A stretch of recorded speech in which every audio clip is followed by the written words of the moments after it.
আসসালামু আলাইকুম, আপনারা সবাই কেমন আছেন? আলহামদুলিল্লাহ, আপনাদের দয়ায় আমি অনেক ভালো আছি। তো ফাইনালি আজকে আমরা রওনা হচ্ছি আবার ঢাকায়। তো এবার ঈদের ছুটিতে বেশ অনেক দিন থাকা হলো বাসায়, তো তাও মন খারাপ লাগছিল, যেতে মন চাচ্ছিল না আমার ঢাকাতে।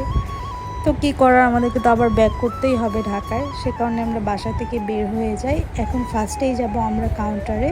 বিশ্বাস করবেন না গাইস, আমি বাসে উঠতে পারি না, তারপরও আমাকে কষ্ট করে বাসে যেতেই হবে, কারণ ট্রেনে একবারও টিকিট পাচ্ছিলাম না। তো আমার দুপুরে ঘুমিয়ে এত বাজে একটা অভ্যেস হয়ে গেছিলো যে আমার চোখ পুরো ব্যথা করছিলো ঘুমানোর জন্য। তো আমি কিছু না করে আর ঘুমিয়ে যাই, আর ভিডিও করতে পারি না। আর বিশ্বাস করবেন না গাইস, এখানে যে একটা উত্তরা বাজার আছে, আমি এটা ফার্স্ট টাইম জানলাম।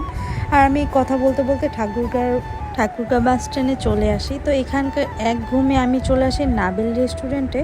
তো এখানে এসে ফাইনালি আমি কিছু খাই, দেন হচ্ছে আইসক্রিম, বিস্কিট। আর এই বিস্কিটটা এত বেশি টেস্টি ছিল যা বলার বাইরে। তো আর ভিডিও করতে পারিনি, সকাল হয়ে যায়। এক সকালে আমি চলে আসি ঢাকায়।